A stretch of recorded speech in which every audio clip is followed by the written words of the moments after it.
Hello दोस्तों, नमः संस्कृताय, गुड इवनिंग। आप सभी का एमएस क्लासेस 1 में स्वागत है।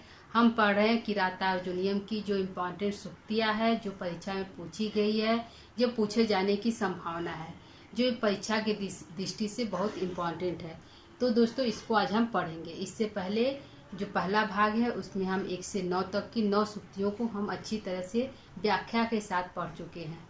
ठीक है दोस्तों, तो जो लोग उसको नहीं देखें जाकर उस क्लास को देख ले। और आज हम पढ़ेंगे 10 से 14 तक के सूक्तियों को, जो परीक्षा में पूछी गई है और पूछने आगे भविष्य में पूछे जाने की संभावना है। तो दोस्तों, आज हम आइए इसको हम स्टार्ट करते हैं, पढ़ते हैं। जो पहली हमारी सूक्ति है, ये इससे पहले जो हम 1 से 8 तक जितने 8 सूक्तियाँ हैं वह बनीचे द्वारा कहा गया है, राय दृष्टि से द्वैत बंधु। आज जो सूक्तियाँ हैं वह द्रौपदी, सारी सूक्तियाँ जो है द्रौपदी द्वारा कही गई है। और द्रौपदी कृष्णा के सदन में राजा युधिष्ठिर के समीप, पांचों भाइयों के समीप यह जो कथन है, इसको द्रौपदी ने राजा युधिष्ठिर से कहा है। तो राजा युधिष्ठिर से द्रौपदी करी, जो अमर शून्य जनस्य जंतुना न जात हारते न विदुषा आदर है। जो अमर शून्य व्यक्ति होते, क्योंकि राजा युधिष्ठिर जो है क्रोध नहीं करते। उनके साथ इतना बुरा हो गया था, छल कपट के द्वारा उनका राज्य छीन लिया गया था, उसके बावजूद भी उनको क्रोध नहीं आया। यदि वो क्रोध किए होते तो वह जो उसके शत्रु है उससे डरते, राजा युधिष्ठिर से डरते, और जो मित्र है उसका आदर करते। तो वो बता रहे हैं कि आप जैसे राजा, जो अमर शून्य व्यक्ति होते हैं, जिसको क्रोध नहीं आता है, कितना भी उसके साथ बुरा हो जाए, यदि उसको क्रोध नहीं आता है तो यदि वह किसी से मित्रता कर ले तो उसका मित्र आदर नहीं करते हैं, और यदि उसका किसी से शत्रुता हो जाए तो वह उससे डरता नहीं है।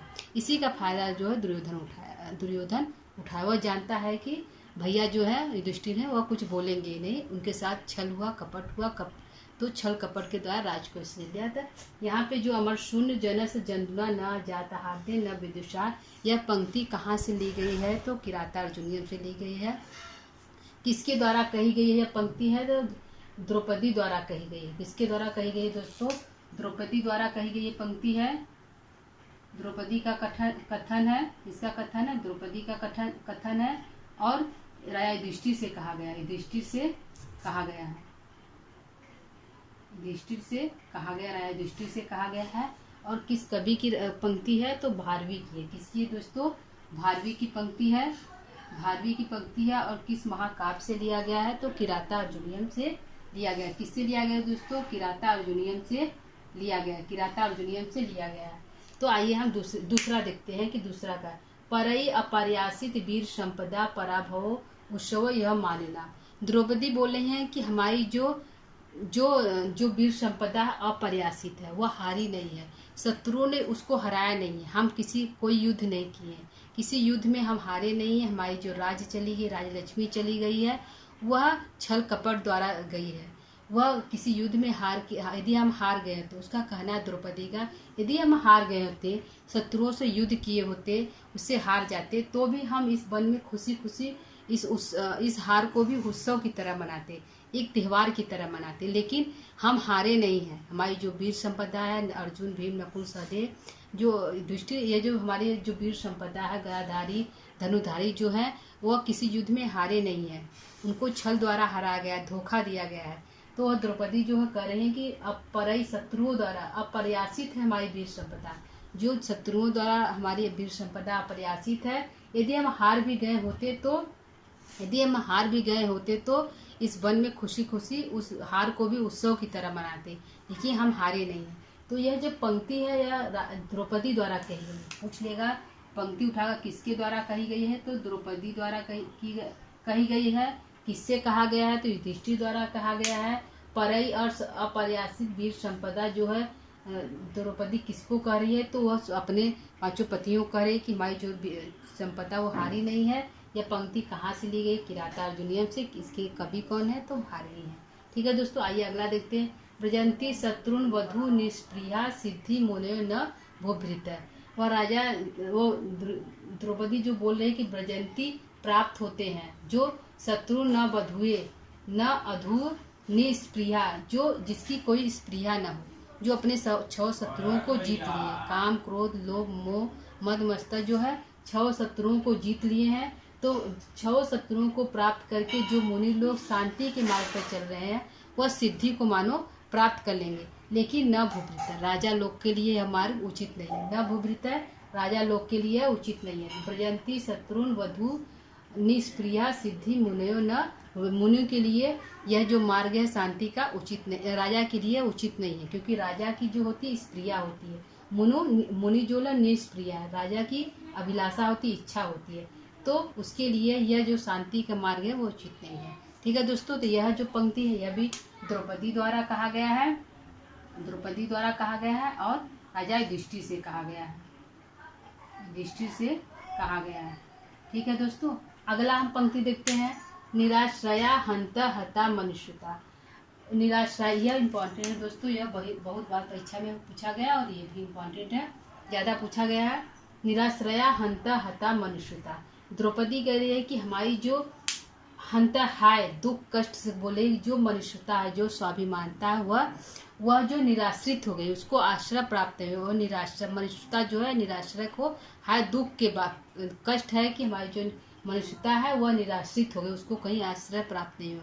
क्योंकि आप जैसे राजा लोग हैं जो क्षमा को ही अपना सुख का साधन मानते हैं, तो जो आत्मसम्मान हमारा कहाँ बचा, आत्मसम्मान हमारा कहाँ जाएगा। जो हमारी स्वाभिमानता हुआ मानो निराश्रित हो गई, उसको कहीं भी आश्रय प्राप्त नहीं हुआ है।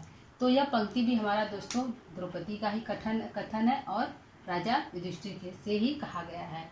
जो मनुष्यता है हमारी समाप्त हो गई है, आत्मसम्मान गौरव जो हमारा है वह समाप्त है, उसको हम उसके बारे में नहीं सोचते। तो जो आत्मसम्मान हमारा है वह निराश्रित हो गई, उसको कहीं भी आश्रय प्राप्त नहीं हुआ। क्योंकि आप जैसे राजा को यदि क्षमा ही सुख का साधन है चिरकाल तक, तो युद्ध करेंगे ही नहीं, तो हमारी जो मनुष्यता है वह पराजित हो गई है। अगला देखते हैं। अर्षि ही विजयार्थिनाम क्षितिसा विदति सोपदी संधि दुष्रारी। तो यह कथन हमारा जो है शत्रुओं के द्वारा, जो विद्यार्थी लोग होते हैं अपने शत्रुओं को, जो विजयार्थी लोग, जो विजय की इच्छा लोग करते हैं, ऐसे राजा लोग अपने शत्रुओं को हराकर विजय प्राप्त कर लेते हैं। तो क्या कर जो संधि हुई है, संधि दुष्रारी, जो संधि हुई है उसमें दोष उत्पन्न कर देते हैं, उसमें उस संधि को तोड़ देते हैं, समाप्त कर उस संधि में दोष उत्पन्न करके, और राजा लोग विजयार्थी लोग, विजय की इच्छा चाहने वाले राजा लोग हैं, अपने शत्रुओं को हराकर राज्य को पुनः प्राप्त कर लेते हैं। तो द्रौपदी जो है राजा युधिष्ठिर को युद्ध करने के लिए, युद्ध के पक्ष में वह चाहती है कि युद्ध करें, लेकिन राजा युधिष्ठिर चाहते हैं कि युद्ध न हो। तो वह कहती अर्षु ही विजयार्थिना क्षितिसा विदति सोपदी संधि दुष्रारी। वह करे कि जो राजा लोग होते हैं, बहुत सारा जो राजा लोग होते हैं, वह यदि वह विजयार्थिना, वह यदि जीतने की इच्छा रखने वाला, जो जीतना चाहता है राज्य को, तो ऐसे राजा लोग जो जीतने की इच्छा रखते हैं, अपने शत्रुओं को हराकर, जो उनके बीच यदि किसी प्रकार की संधि हुई है तो उस संधि में दोष निकाल देते हैं, उस संधि को तोड़कर उस पर आक्रमण करके उस राज्य को प्राप्त कर लेते हैं। तो वही द्रौपदी बोले कि आप भी अपनी संधि को तोड़ दीजिए, समाप्त कर दीजिए। जो 13 वर्ष का वनवास हुआ है, जिसमें 12 वर्ष का वनवास, 1 वर्ष का अज्ञातवास हुआ है, तो इस संधि को तोड़ दीजिए, आप बीच में ही दुर्योधन जाकर अपना राज्य को प्राप्त कर लीजिए। तो वह द्रौपदी जो है राजा युधिष्ठिर से बोले कि संधि को समाप्त कर दीजिए और राज्य को पुनः से प्राप्त कर लीजिए। तो वही बता रही कि जो विजय की इच्छा चाहते हैं, ऐसे राजा लोग संधि में किसी न किसी बहाने संधि में दोष उत्पन्न कर लेते हैं और राज्य को पुनः प्राप्त कर लेते हैं। ठीक है दोस्तों, तो यह हमारी सुक्ति हो गया, तो इम्पॉर्टेंट है, इसको दोस्तों ध्यान दीजिएगा, परीक्षा की दृष्टि से बहुत इम्पॉर्टेंट है, पूछा गया है और पूछे जाने की संभावना है। ठीक है दोस्तों, तो आज का क्लास हमारा आपको कैसा लगा, इसको अच्छे से पढ़िएगा दोस्तों। यह हर परीक्षा में उपयोगी है, चाहे यूपी टीएसटी पीएसटी हो, चाहे झारखंड हो, चाहे एमपी हो, कोई भी परीक्षा हो, सब में यह पूछे जाने योग वाली पंक्ति है, सुक्ति है, इम्पॉर्टेंट है। तो जितनी भी यह सुक्ति है, यह 5 जो सुक्ति हमारी है, सारी सुक्तियाँ द्रौपदी द्वारा कही गई है और राजा युधिष्ठिर से कही गई है। तो कहाँ कहा गया, द्वैत वन में तो कहा ही गया है, लेकिन कृष्णा के सदन में कहा गया, उसके भवन में यह बात कही गई है। ठीक है दोस्तों, तो आज का क्लास आप लोगों को कैसा लगा दोस्तों, कमेंट करके जरूर बताइएगा। अगला टॉपिक हम नया कोई टॉपिक लेकर आएंगे, हो सकता है कि राता अर्जुनिया पर लेकर आए या कोई नया टॉपिक लेकर आएंगे। तो तब तक के लिए क्लास को ये विराम देते हैं। नमस्कार दोस्तों।